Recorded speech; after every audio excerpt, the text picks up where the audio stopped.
नमस्कार, आपका स्वागत है एक अद्भुत कथा में। यह कथा उस समय की है जब भगवान श्री कृष्ण अपनी पत्नी रुक्मिणी और मित्रों के साथ द्वारिका में निवास कर रहे थे। एक दिन रुक्मिणी जी ने भगवान श्री कृष्ण से कहा, हे स्वामी, आप तो सर्वज्ञ हैं और सभी प्रकार के ज्ञान के भंडार हैं। मैं आपसे एक महत्वपूर्ण प्रश्न पूछना चाहती हूं। श्री कृष्ण ने मुस्कुराते हुए कहा, प्रिय, अवश्य पूछो। तुम्हारे प्रश्न का उत्तर देकर मुझे प्रसन्नता होगी। रुक्मिणी जी ने कहा, मुझे यह जानना है कि रक्षाबंधन के दिन कौन कौन सी चीजें करने से बचना चाहिए और क्या भद्राकाल में राखी बांधना उचित होता है। मैंने कई पुरानी कहानियों और मान्यताओं में सुना है कि कुछ समय और कार्यों का पालन न करने से त्योहार की शुभता पर विपरीत प्रभाव पड़ सकता है। कृपया इस विषय में मेरा मार्गदर्शन करें। श्री कृष्ण ने अपनी मधुर मुस्कान के साथ कहा, हे देवी, तुमने एक बहुत ही महत्वपूर्ण प्रश्न पूछा है। रक्षाबंधन हमारे समाज का एक पवित्र और महत्वपूर्ण पर्व है और इससे जुड़ी परंपराओं और मान्यताओं का पालन अत्यंत आवश्यक है। भद्राकाल में राखी बांधने का समय अशुभ माना जाता है और इस दिन कुछ कार्यों को करने से भी बचना चाहिए। आज मैं तुम्हें इस विषय पर एक प्राचीन कथा सुनाता हूं, जिससे तुम्हें समझ में आएगा कि रक्षाबंधन के दिन क्या नहीं करना चाहिए और भद्राकाल का कितना महत्व है। नयनपुर गांव अपनी सांस्कृतिक धरोहर, परंपराओं और रीति रिवाजों के लिए प्रसिद्ध था। यहाँ के लोग अपनी जड़ों से जुड़े थे और परंपराओं को जीवन का अभिन्न हिस्सा मानते थे। गांव के बड़े बुजुर्ग अपनी आने वाली पीढ़ियों को परंपराओं की शिक्षा देते थे और त्योहारों को बड़ी श्रद्धा और उत्साह से मनाते थे। रक्षाबंधन नयनपुर में सबसे अधिक उल्लास और प्रेम से मनाए जाने वाले त्योहारों में से एक था। यह त्योहार भाई बहन के पवित्र रिश्ते का प्रतीक था और इस दिन बहनें अपने भाइयों को राखी बांधती थीं, जिससे उनके रिश्ते में और मिठास आ जाती थी। 2024 का रक्षाबंधन खास चर्चा का विषय बन गया था, क्योंकि यह 19 और 20 अगस्त के बीच पड़ रहा था। गांव के ज्योतिषी पंडित जी ने बताया कि 19 अगस्त को भद्राकाल का समय रहेगा, जो कि किसी भी शुभ कार्य के लिए अशुभ माना जाता है। इसलिए पंडित जी ने सलाह दी कि राखी तब बांधी जाए जब भद्राकाल का समय समाप्त हो जाएगा और राखी बांधने का शुभ मुहूर्त रहेगा। सुकन्या और धनेश्वर नयनपुर गांव के एक साधारण और स्नेही दंपति थे। धनेश्वर एक मेहनती किसान था, जिसकी जिंदगी खेतों और फसलों के बीच गुजरती थी। वह अपनी जमीन से गहरा लगाव रखता था और अपनी मेहनत से परिवार का भरण पोषण करता था। सुकन्या, उसकी पत्नी, एक मृदुभाषी और समझदार महिला थी। उसने अपने घर को अपने स्नेह से सजाकर रखा था और अपने पति और परिवार की खुशी के लिए हर संभव प्रयास करती थी। सुकन्या का मायका पास के गांव में था, जहां उसके माता पिता और 2 छोटे भाई रहते थे। सुकन्या के लिए रक्षाबंधन का त्योहार बहुत खास था। यह दिन उसके लिए बचपन की यादों और भाई बहन के गहरे संबंध का प्रतीक था। हर साल वह अपने भाइयों के साथ इस दिन को मनाने के लिए अपने मायके जाती थी। रक्षाबंधन से कुछ दिन पहले सुकन्या ने अपने भाइयों के लिए राखियां और उपहार तैयार किए। वह जानती थी कि इस दिन को और भी खास बनाने के लिए मिठाइयों का महत्व बहुत होता है। उसने अपनी मां से सीखकर घर पर ही मिठाइयां तैयार कीं। रक्षाबंधन के दिन सुकन्या ने खास तौर पर कुछ पारंपरिक मिठाइयां और व्यंजन बनाए जो इस त्योहार के साथ जुड़ी हुई हैं। घेवर, राजस्थान का यह पारंपरिक मिठाई रक्षाबंधन के दिन हर घर में बनाई जाती है। सुकन्या ने भी अपने भाइयों के लिए मलाई घेवर तैयार किया। इस मिठाई की खास बात यह है कि इसे राखी के बाद भाई को खिलाया जाता है, जिससे उनके रिश्ते में मिठास आती है। लड्डू भी रक्षाबंधन के दिन विशेष रूप से बनाए जाते हैं। सुकन्या ने बेसन और तिल के लड्डू बनाए, जो उसकी मां की रेसिपी पर आधारित थे। पूरनपोली महाराष्ट्र का व्यंजन है। सुकन्या ने अपने भाइयों के लिए बनाया यह मिठाई खास तौर पर उत्तर भारत में रक्षाबंधन के दिन बनाई जाती है। खीर का महत्व हर भारतीय त्योहार में है और रक्षाबंधन कोई अपवाद नहीं है। सुकन्या ने अपने भाइयों के लिए बादाम और केसर की खीर बनाई, जिसे उसने अपनी मां से बनाना सीखा था। समोसे और पकौड़े, ये नमकीन व्यंजन भी रक्षाबंधन के दिन बनते हैं। सुकन्या ने आलू के समोसे और प्याज के पकौड़े बनाए। जिन्हें उसने अपने भाइयों के लिए खास तौर पर तैयार किया। सुकन्या ने अपने घर को भी विशेष रूप से सजाया था। उसने दरवाजे पर तोरण बांधा, जो कि आम के पत्तों और गेंदे के फूलों से बना हुआ था। घर के अंदर रंगोली बनाई, जो रक्षाबंधन के दिन की सजावट को और भी खास बनाती थी। पूजा के लिए उसने मंदिर को फूलों और दियों से सजाया, जिससे घर में सकारात्मक ऊर्जा का संचार हो। रक्षाबंधन के दिन को लेकर गांव में कुछ चिंताएं भी थीं। पंडित जी ने गांव वालों को पहले ही बता दिया था कि 19 अगस्त को भद्राकाल का समय है और इस दौरान राखी बांधना अशुभ हो सकता है। भद्राकाल को लेकर गांव में हमेशा से एक मान्यता थी। लोग मानते थे कि इस दौरान किए गए शुभ कार्यों का अशुभ प्रभाव हो सकता है। इसलिए पंडित जी ने सलाह दी थी कि राखी तब बांधी जाए जब भद्राकाल का समय समाप्त हो जाएगा और मुहूर्त शुभ रहेगा। सुकन्या की मां ने उसे संदेश भेजा कि बेटा, 19 अगस्त को भद्राकाल है। रक्षाबंधन पर भद्रा के प्रारंभ का समय सुबह में 5:53 पर है। उसके बाद वह दोपहर 1:32 तक रहेगा और उस समय राखी बांधना उचित नहीं होगा। 19 अगस्त को रक्षाबंधन का मुहूर्त दोपहर में 1:30 से लेकर रात 9:08 तक है। उस दिन भाइयों को राखी बांधने के लिए 7 घंटे 38 मिनट तक का समय मिलेगा, तो उसी समय पर राखी बांधना। सुकन्या ने अपनी मां की बात मानते हुए 19 अगस्त को मुहूर्त पर ही राखी बांधने का वादा किया था, लेकिन नियति के आगे सबकी योजना बेकार हो गई। 18 अगस्त की रात सुकन्या के भाइयों ने अचानक उसके घर आकर कहा, दीदी, हमें जल्दी घर लौटना होगा। हमारे खेतों में कुछ समस्याएं आ गई हैं और हमें तुरंत घर पहुंचना है। क्या तुम कल सुबह ही राखी बांध सकती हो? सुकन्या यह सुनकर चिंतित हो गई। वह जानती थी कि 19 अगस्त को सुबह भद्राकाल है और इस समय राखी बांधना शुभ नहीं माना जाता, लेकिन उसने अपने भाइयों की मजबूरी को देखते हुए उन्हें मना करना भी उचित नहीं समझा। धनेश्वर ने भी उसे समझाया कि भाइयों की स्थिति को देखते हुए राखी बांध दी जाए। सुकन्या ने अपने दिल में उठ रही चिंताओं को नजरअंदाज करते हुए अपने भाइयों की भलाई के लिए 19 अगस्त को सुबह ही राखी बांधने का निर्णय लिया। लेकिन उसके मन में यह सोच थी कि शायद यह सही निर्णय नहीं है। राखी बांधने की विधि में परंपराओं का पालन करना आवश्यक है। सुकन्या ने पूजा की थाली सजाई, जिसमें राखी रोली चावल और मिठाइयां रखी गई थीं। उसने एक कलश में गंगा जल भरकर रखा और उसमें तुलसी के पत्ते डाल दिए। पूजा की विधि कुछ इस प्रकार थी। सबसे पहले भाई को पूर्व दिशा की ओर मुख करके एक आसन पर बैठाया जाता है। बहन सबसे पहले अपने भाई की कलाई पर रोली और चावल का टीका लगाती है। रोली और चावल को मिलाकर टीका लगाने से भाई की लंबी उम्र और समृद्धि की कामना की जाती है। इसके बाद बहन अपने भाई की दाहिनी कलाई पर कलावा मौली बांधती है। यह कलावा रक्षा सूत्र का प्रतीक होता है और भाई की सुरक्षा का वचन देता है। अब बहन राखी को अपनी भाई की कलाई पर बांधती है। राखी बांधते समय बहन अपने भाई की भलाई और सुरक्षा की कामना करती है।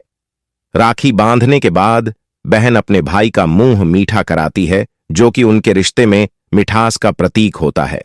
इसके बाद भाई अपनी बहन को आशीर्वाद देता है और उसे उपहार स्वरूप कुछ धन या तोहफे देता है।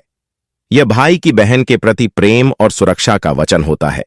रक्षाबंधन के दिन भाई को उपहार देना एक पुरानी परंपरा है।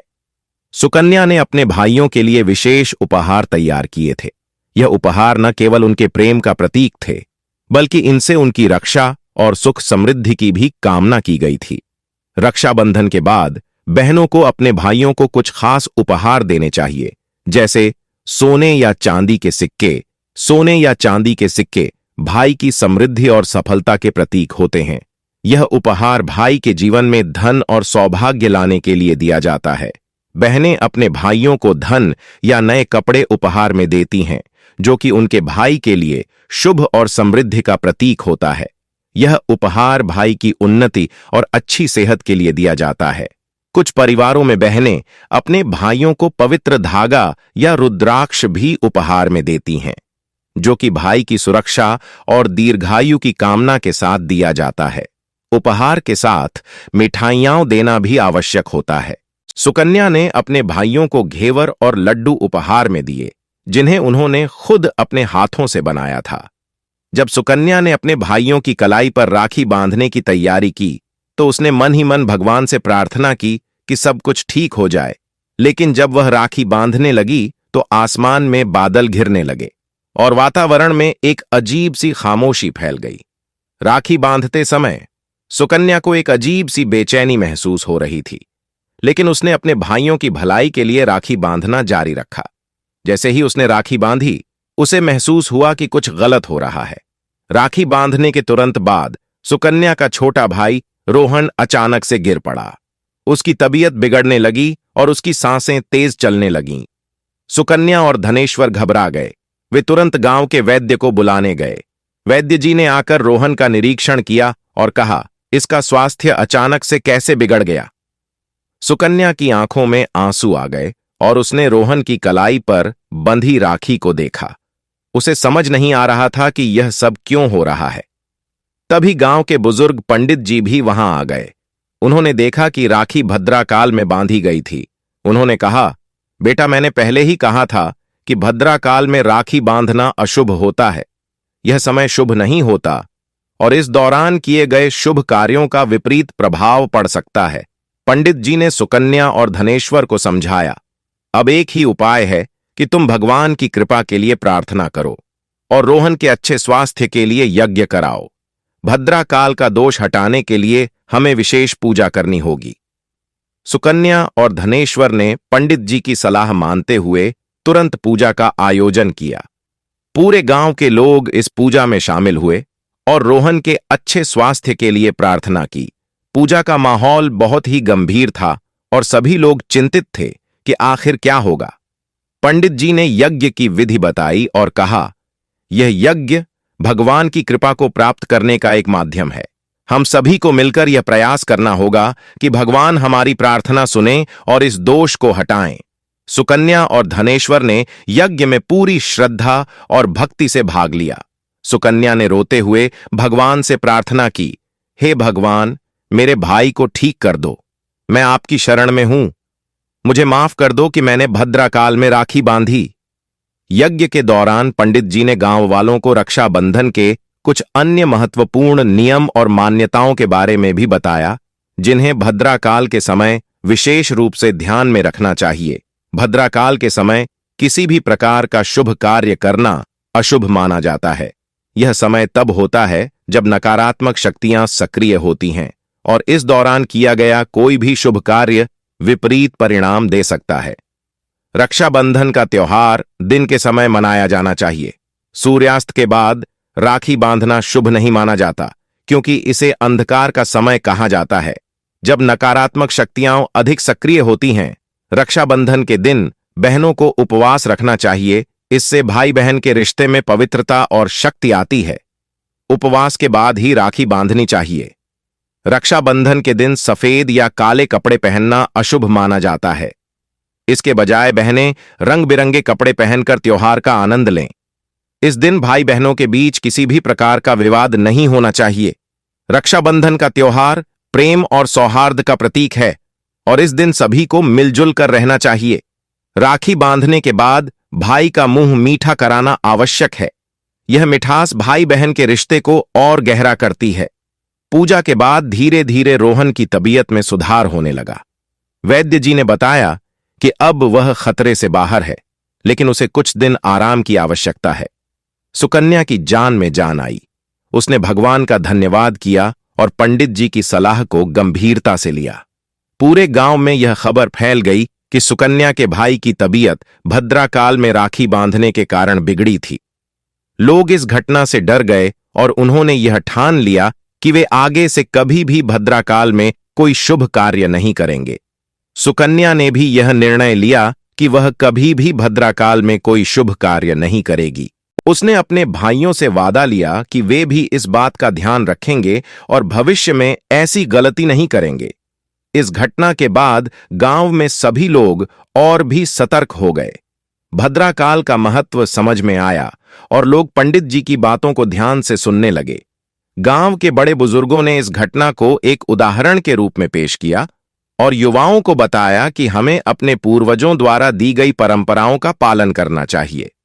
सुकन्या और धनेश्वर ने इस घटना को एक सीख के रूप में लिया और इसे गांव के लोगों के साथ साझा किया। उन्होंने गांव में यह संदेश फैलाया कि हमें अपने जीवन में शुभ कार्य करने से पहले शुभ मुहूर्त का ध्यान रखना चाहिए और किसी भी प्रकार की अशुभ घटना से बचने के लिए परंपराओं का सम्मान करना चाहिए। पंडित जी ने भी सभी गांव वालों को कुछ और महत्वपूर्ण बातें बताई। उन्होंने बताया कि इस दिन एक राखी पीपल के पेड़ पर चढ़ा दे, क्योंकि पीपल के पेड़ में भगवान विष्णु का वास होता है। इससे आपको भगवान कृष्णा का आशीर्वाद प्राप्त होता है और जैसे भगवान कृष्ण ने द्रौपदी की रक्षा की थी, वो आपकी भी रक्षा जरूर करेंगे। जिन माताओं बनाहो के कोई भाई नहीं है या भाई रूठा हुआ है, तो वो भी पीपल के वृक्ष पर राखी बंधे। इसी प्रकार मां लक्ष्मी का आशीर्वाद प्राप्त करने के लिए तुलसी पर इस दिन लाल मोली धागा बांधे और गाय को केला भी जरूर खिलाए। इसके साथ ही इस बात का भी ध्यान रखे कि अपने भाइयों को राखी बांधने के बाद रात में चंद्रमा की पूजा की प्रक्रिया कुछ इस प्रकार है। सबसे पहले बहनें अपने आंगन में जाती हैं और चंद्रमा का दर्शन करती हैं। चंद्रमा के दर्शन के बाद बहनें चंद्रमा की आरती करती हैं और दीप जलाती हैं। दीप जलाने से परिवार में सुख, शांति और समृद्धि आती है। इसके बाद बहनें चंद्रमा को अर्घ्य देती हैं, जो कि एक पवित्र प्रक्रिया है। इसे करने से परिवार में सुख और समृद्धि की कामना की जाती है। चंद्रमा की पूजा के बाद बहनें चंद्रमा को प्रसाद चढ़ाती हैं और फिर उस प्रसाद को परिवार के सदस्यों में बांटती हैं। गांव के लोग इस घटना से बहुत प्रभावित हुए और उन्होंने इस बात को समझा कि परंपराओं का महत्व क्या होता है। सभी ने मिलकर यह निर्णय लिया कि भविष्य में वे पंडित जी की सलाह का पालन करेंगे और किसी भी प्रकार की अशुभ घटना से बचने के लिए सही समय का ध्यान रखेंगे। सुकन्या और धनेश्वर का जीवन अब पहले से भी ज्यादा खुशहाल हो गया था। उन्होंने अपने रिश्ते को और भी गहरा कर लिया था और एक दूसरे की भावनाओं को समझने लगे थे। सुकन्या ने अपने अनुभव से यह सीखा कि कभी-कभी हमारी अपनी चीजें ही हमारे जीवन में समस्या ला सकती हैं, लेकिन अगर हम समझदारी से काम लें तो हम उन्हें सुलझा सकते हैं। उन्होंने अपने जीवन को एक नई दिशा दी और भविष्य की चुनौतियों के लिए तैयार हो गए। इस घटना ने उनके जीवन में एक नया दृष्टिकोण लाया और उन्हें यह सिखाया कि हमें हर परिस्थिति में धैर्य और समझदारी से काम लेना चाहिए। इस कहानी से हमें यह सीख मिलती है कि हमें अपनी परंपराओं और रीति रिवाजों का पालन करना चाहिए। सुकन्या और धनेश्वर ने अपने अनुभव से यह सीखा कि भद्रा काल के समय कोई भी शुभ कार्य करना क्यों अशुभ माना जाता है। रक्षाबंधन का यह पर्व सुकन्या के लिए एक नया सबक लेकर आया था। उसने यह निश्चय किया कि भविष्य में किसी भी कार्य को करने से पहले सही समय का ध्यान रखेगी। इस प्रकार सुकन्या और धनेश्वर का जीवन फिर से सुखमय हो गया और उन्होंने अपने अनुभव से एक महत्वपूर्ण सीख ली। रक्षाबंधन का यह त्योहार उनके लिए न केवल भाई बहन के रिश्ते की मिठास लाया, बल्कि जीवन की एक महत्वपूर्ण शिक्षा भी दी। इस कहानी का सार यह है कि हमें अपनी परंपराओं और विश्वासों का सम्मान करना चाहिए और किसी भी चीज को अपनाने से पहले उसके प्रभाव को समझना चाहिए। सुकन्या और धनेश्वर की तरह हमें भी अपने जीवन में समझदारी और सूझबूझ का इस्तेमाल करना चाहिए।